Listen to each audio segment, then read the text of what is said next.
Okay.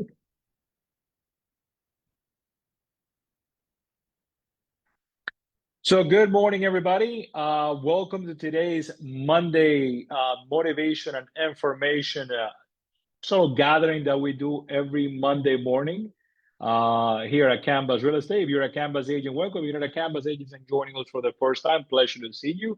I am thrilled to be here with you as we gather during this exciting time of the year. December is a very exciting month for everybody. December is a very exciting month. A lot of wonderful things happen in December. Not only because we're closing out the year, but to me, December is the time when we actually lay the foundation for the successes you're going to have next year. So December is the month where you plant those seeds for that fruit that you're going to be enjoying next year. There's a powerful quote from Tony Robbins that if you don't know who Tony Robbins is, we got bigger problems. But there is a powerful quote from Tony Robbins, and I'm getting a message. Can you, if everybody give me a thumbs up if you guys can hear me? All right, good. So I don't know why my computer is telling me that you guys are not hearing me. Tony Robbins says setting goals is the first step into turning the invisible into visible. So take a moment to think about that is setting the invisible into visible, setting those goals. So you got to start thinking, what are your goals for 2025? Real estate, the field that you've chosen to be in is a field of perseverance, where passion truly pays off. It's another old coach, Zig Ziglar, who says you don't have to be great to start, but you have to start to be great.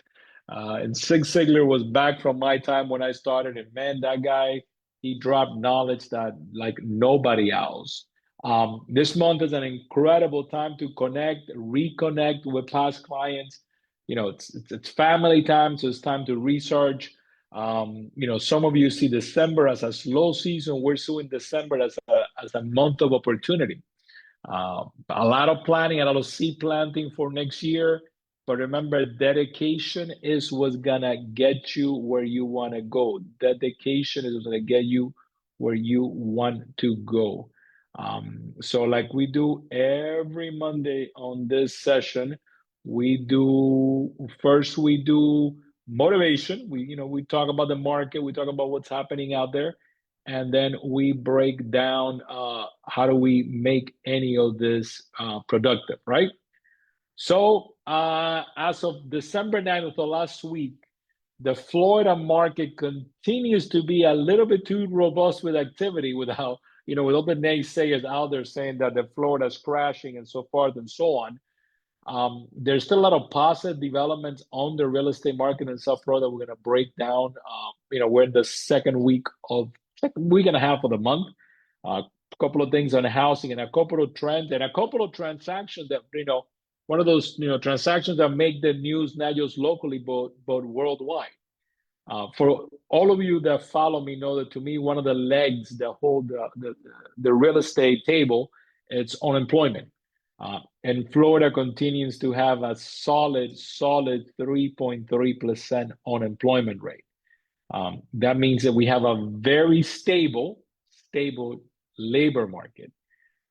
In October, we don't have November numbers yet, but in October, Florida added 133,000 jobs. A lot of people got hired in October and started working or got jobs. And if you're working somewhere, you got to live somewhere. So people with jobs pay mortgage and pay rent. And that's not taking into account agricultural jobs. Agricultural jobs is a whole different thing. But that is the October. It's the consecutive month where Florida has added to its job force.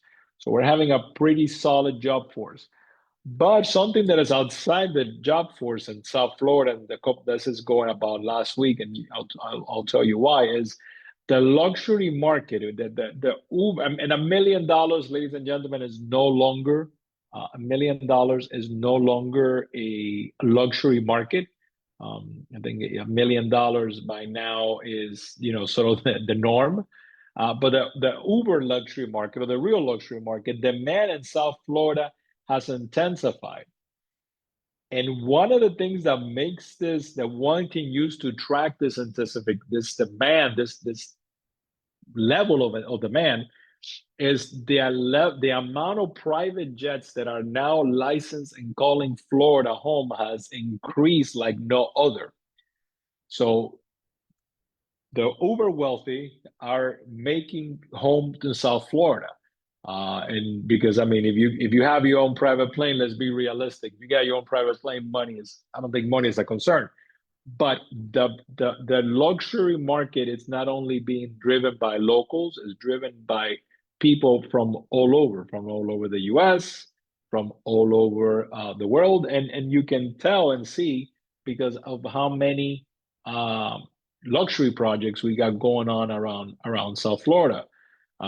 One of the transactions that took place, I think it was a week or two ago, that made national news. And we're not talking politics, we're just talking about large real estate transactions. So no politics. Don't put any comments on the chat. Fox News personality Sean Hannity just bought a house in Manalapan for $23.5 million.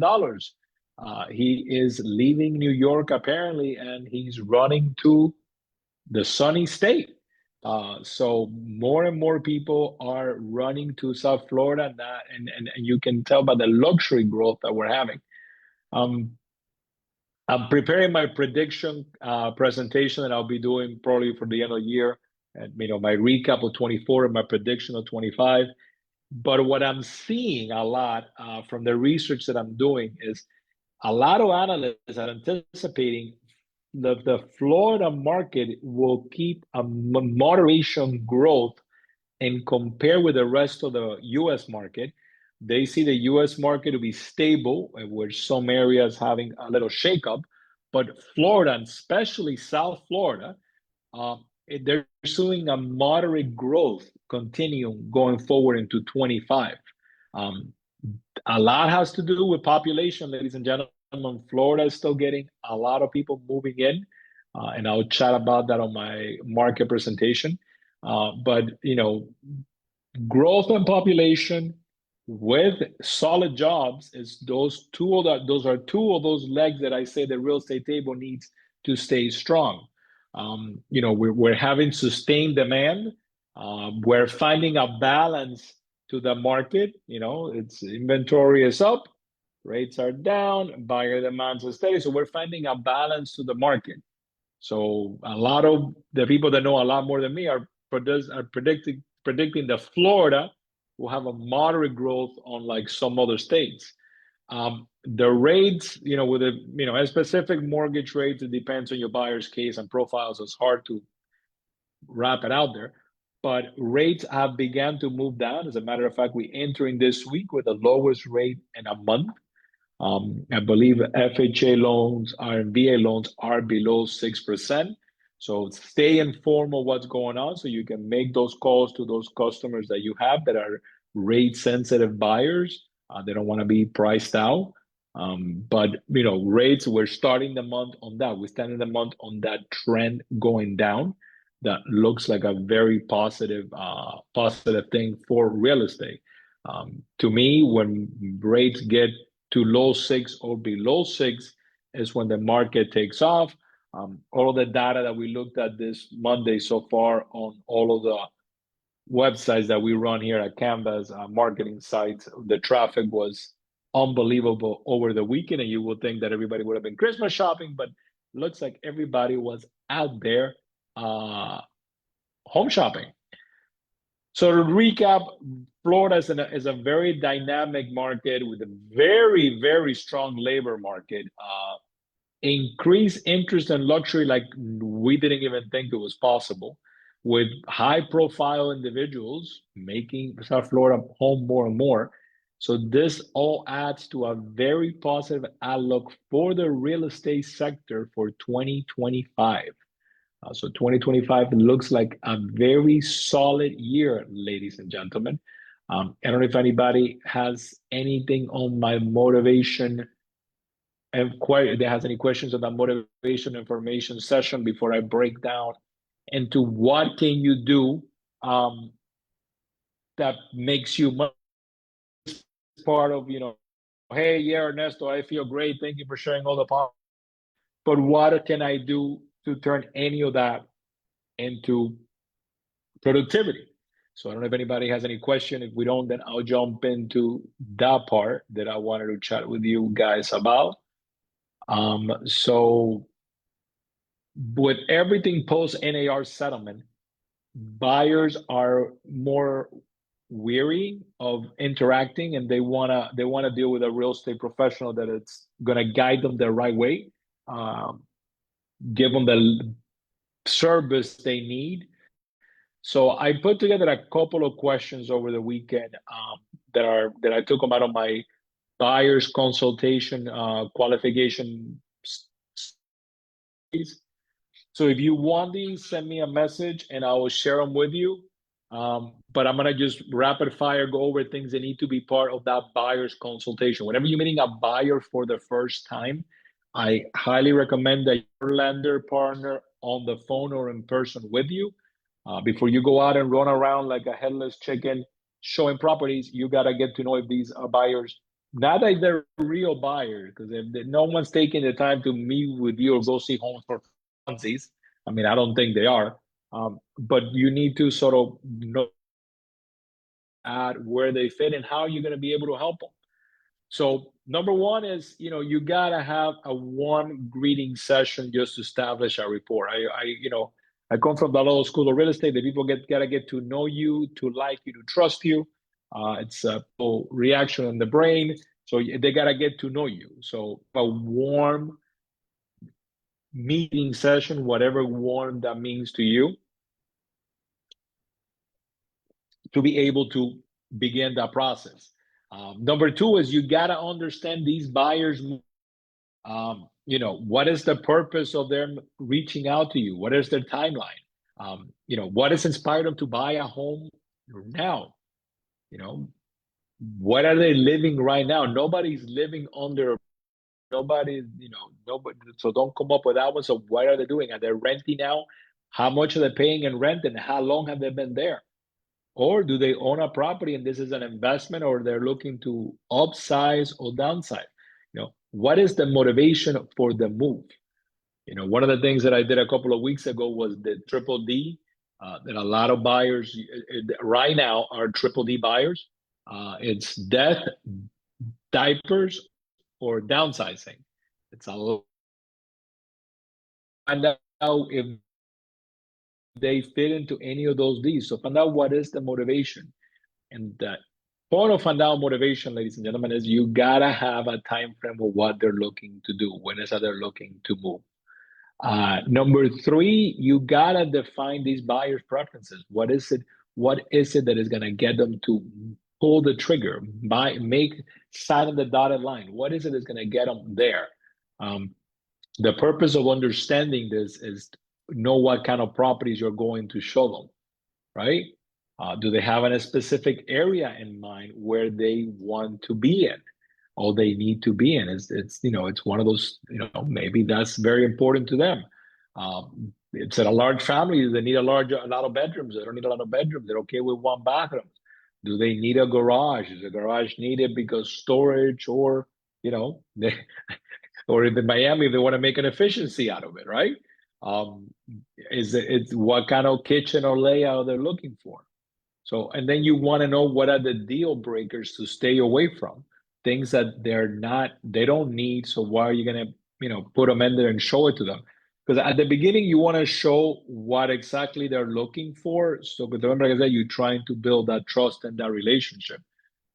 One thing that is very important in South Florida is proximity to work, school, or amenities. You never know if this, they just want to live their life, the South Florida life. Number four, and that's why I always say you gotta have your lending partner with you when you do these buyer consultations. And yes, you could do them via Zoom if you want to. I think in person conveys better. Not everybody is, a good presenter via Zoom. I've been in some Zoom presentations that I gotta tell you, it's taken a lot more than my usual allotment of caffeine to keep me engaged. But you gotta understand the financial picture. What is their readiness? What is their budget? Have they been pre-approved? You know, if yes, who's the lender who they're working with? How long, how much have they been pre-approved for? If they already been pre-approved, if they not, you know, refer them to your trusted lender. That's why have your trusted lender there so you can begin that conversation and that relationship. And part of the financial picture, you're trying to understand their budget, their price range, their purchasing power.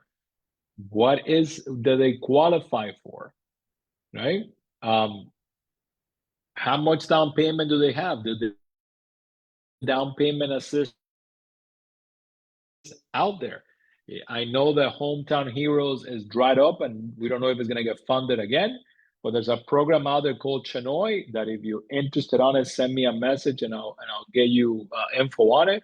Chinoy is literally the same thing as Hometown Heroes. So they're find out if your buyers need that appointment, that down payment assistance.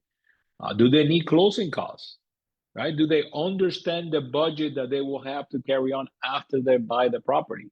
So that's why buyer consultation is very important because you gotta meet them and explain to them that taxes are gonna be are this much now, but are gonna be this much as soon as the property gets reassessed.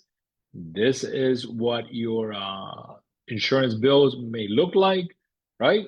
This is what your HOA may look like. So you gotta have these meetings to understand. So then that's why number 4, I call it establishing a financial picture. I don't call it getting pre-qualified or any of that because you're sort of setting up these buyers for an experience and an experience that is gonna be maybe right now, maybe they're ready to buy tomorrow, but maybe they're ready to buy in 6 months, a year, or 2. So that's why setting up that picture is the way to go about it. Then number 5 to me is discussing the buyer experience. Gauge to getting what you get to know what these buyers know prior to this. If they never own a property before, you want to sort of explain the whole experience, so how it is. And if they bought a home before, right? If they bought a home before, ask them about it. How was the realtor? How was the lender? How was the title company? What did you like? Why didn't you like? Use this moment to understand the do's and don'ts going forward to build that relationship. If they're not familiar with the buying process, this is the moment to explain the whole buying process. You want to put everything on the table so they feel comfortable enough with you. And that when something comes up later, when they do the inspection and the electrical panel needs to be replaced because it's a Sylvania from 1970 and it literally could burn down at any time, as they say, that's not going to create stress for them. They understand from you that older homes have some issues. These are some of the issues that older homes have. So we will address them as they come down the line. So discussing the buyer experience is very important because it's gonna sort of set the table to how that relationship goes. And number 6, I always like to expand on the process. Things that you want to address, like I was saying, the entire from the moment you go see homes to the moment they find a home that they like to what paperwork they're gonna fill out. So create those expectations, right, from the process. Also, create expectations from you on how you want that relationship to work. That's why I call expectations for the process. Every time I hear, no, my buyers call me on Saturdays at 10 o'clock at night, like, why are buyers calling you at 10 o'clock on a Saturday? If you sort of build, unless there's an emergency or a true emergency, you guys should sort of build parameters and create a business relationship that works as business, right? Sort of, they know what to expect from you, what do you expect from them, how the way that you're going to communicate with them, text, email, whatever it is. What apps, if you're a Canvas agent, so I always recommend using our Canvas real estate app because that data is not sold to anybody else. So all of that is things that you talk about at that meeting, at the buyer's consultation meeting, explaining the process. Number 7, and you get this from me every Monday, discussing market conditions. Let's educate those buyers on the current market, how it is, how it may impact their purchase. Maybe these buyers are not aware that of prices. They're not aware of inventory levels. So you want to bring that to the table. So if they're, for example, buying a house where there's a lot of demand, they don't sit there and say, well, I like the house a lot. I know we're qualified for it, but I want to make sure that my uncle sees it. I want to sleep on it for a couple of days. You want to sort of explain market conditions so they know and they can make decisions at the time without having to create, stressful moment to everybody. Um, you know, if their timeline it's flexible and then the market requires and the market is adjusting like it is right now, maybe you want to say, hey, let's talk about waiting a little bit. Let's keep looking at home, but as rates move down, this is where you need to be, and that's where your lending partner comes in because this is the sweet spot for you. Um, Set up number 8, an action plan with steps. And that, although we talked about it, I like to put it in writing. Personalize the property search, what they told you that you're going to look for, what you're going to be sending them, what if they see in your app they're going to send back to you. Set up the times in advance that you would like to go see homes together so there's no surprises later. um, you know if they find the perfect home, if you're using any signature platform, you want to make sure they are familiar with it, that they're going to be able to sign on it right away and make that offer.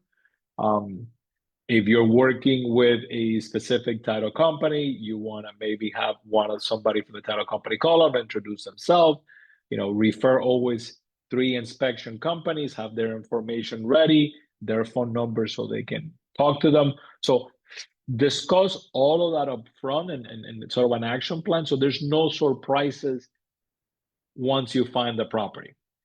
When it comes to the other thing I like to talk about is recap on closing, on sort of finalizing this buyer consultation. I want to recap everything we talked about on the meeting. I want to thank their buyer. I want to make sure they feel happy walking out and enthusiastic. So I don't want this meeting to be a negative thing.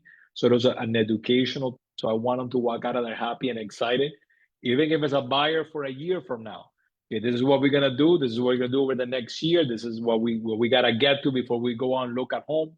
I'm gonna keep in touch with you. My lender's gonna keep in touch with you. So you want to set up an enthusiastic buyer to walk out of the door.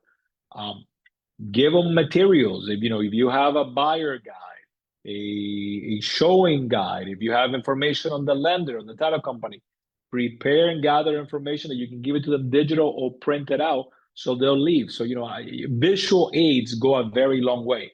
Even if they don't look at them, if they walk out of there with information with you guys, if you have a flow chart of what the home buying process is like, if you have some market reports in the neighborhood they're looking at, a checklist of the things they got to get together before they go out and look at homes. All of these things are wonderful things that you can cover as you close the meeting. So if you notice, a buyer's consultation, there's a lot of anxiety out there, and it's very simple. You're just making an outline for a conversation that you're going to have with a prospective buyer so they can get to know you to trust you. That's simple. Get to know you to trust you. Yes, at this consultation, you're gonna cover the process of the buyer's exclusive buyer's agreement. You can use an exclusive buyer's agreement with Canvas. You can use a showing agreement. You can use whatever form explains and the process of buying, whatever and you sort of explain this in the way that we have already covered in other sessions. But this is sort of part of what you covered that day. So if you're interested in getting this little flow chart on a buyer's consultation, send me an email, send me a text, or evega@canvasre.com or 954-646-5677, and I'll send it to you. And like always, it's a pleasure to spend these Monday mornings with you. I don't know if anybody has any questions before I let all of you go out there and be productive. It looks like this December, it's gonna be our spring season, because I see Ruben didn't sleep this weekend. So Ruben didn't sleep this weekend, and it's not because the Dolphins won. If Ruben didn't sleep this weekend, is because it looks like December is gonna be our April. It's a world turned upside down, ladies and gentlemen. A lot of buyer activity, a lot of traffic on the streets, and not just people going to the mall. I mean, people looking at homes. Two agents that I ran into here at the Weston office today who held open houses over the weekend had incredible amount of foot traffic. And it's very funny because one of them, before I even asked, says no noisy neighbors. There was no neighbors. These were actual buyers that were out there hitting the pavement and wanted to walk through their homes. And if you saw me last Monday, we went over open houses and how important open houses are to this market, because open houses is Switzerland, is that neutral territory for realtors and buyers to make a connection. Well, that is it for me. It's a pleasure to see you. I'll be back mañana for our Ask the Attorney. Last week was in Spanish. Tomorrow's in English. I think we have a couple of people already have a couple of questions they have emailed me. You all are welcome to attend. I will send the link out. I'll post it right here. Have a fantastic rest of your week. See you guys around. Stay productive.